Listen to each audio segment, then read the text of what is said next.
It seems like all the humans do is die, the High Elf Bard said, as he lifted a glass goblet of wine to his elegant lips. His audience, a group of wood elves, and a few of his fellow highborn kin, looked around uncomfortably. It wasn't a polite conversation, but they were deep in their cups, and they were only elves in this winehouse.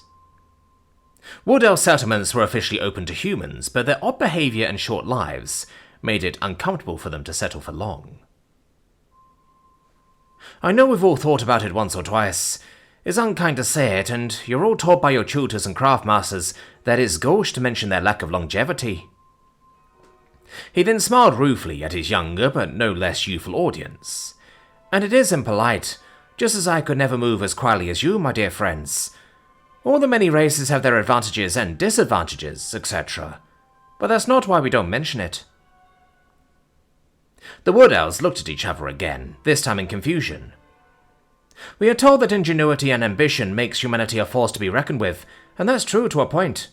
They have less time, so they use it better than us. But do you think that was enough for them to win a war with us? I was there, you know, in the time before the long peace.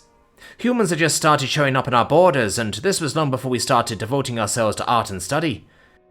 Yes, friends, in the early days when we had just escaped the Feywilds, we were just as warlike as any kobold raiding crew. We needed resources, we needed servants, and as we would not die of old age, we basically thought we could take whatever we wanted. I worked for raiders in those days. I was just a lad. I mostly cooked and carried the bags for my betters. The human settlement we were to sack had just been built recently. It has only been a village of any size for a dozen centuries or so, maybe less. Humans spread rapidly, but there were only a few hundred farmers and one mage in the area, and the larger cities were far off. Our party was 50 strong, and they were all battle-tested war mages, the type that could take a score of goblins each. Our magic was precise and deadly, and the humans had cultivated much in terms of resources if not wealth, so it was deemed the perfect target.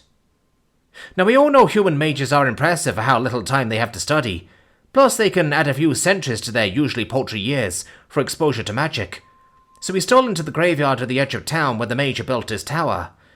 He was the main threat to remove, and though we didn't know his specialty, we wanted to take him out quietly to avoid any unnecessary casualties. What type of mage was it? One of the High Elves asked. His academic interest piqued. An unpleasant one, I'm afraid, and one that didn't occur to any of our kinsfolk at that time. We didn't have magic reaches yet, you see, Professor. Here the bard took another fortifying sip of wine. This human specialty was necromancy. The crowd shuddered. It wasn't a polite topic to raise, and it wasn't a concept that appealed to elven sensibilities.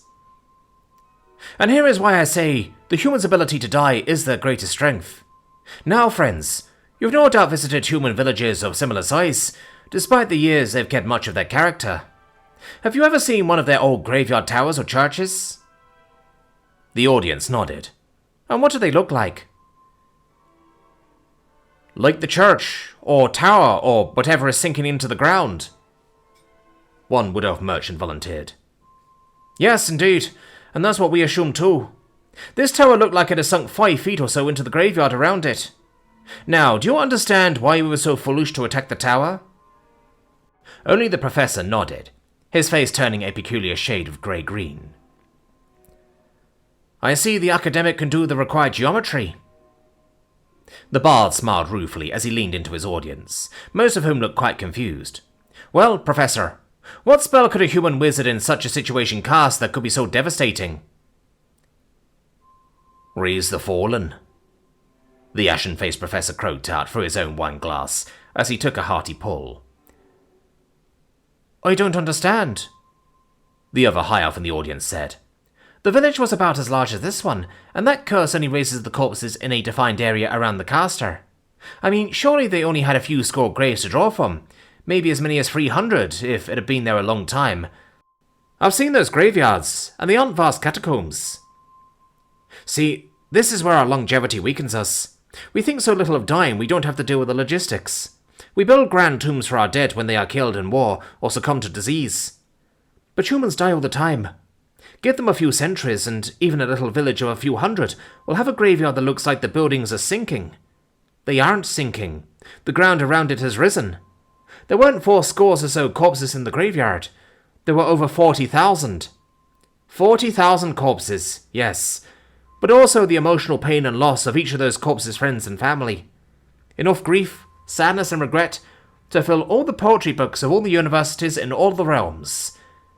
And that mage had been building and drawing from all that necromantic power for his entire life. The raiders had great warriors and could have taken any 10 undead without trouble. But the greatest warriors can't beat 100 to 1 odds with an obscenely powerful necromancer supporting them. The elegant mage lights in the tavern seemed to dim, and the bard's eyes unfocused. He fingered a scar on his left wrist. We were overwhelmed in seconds.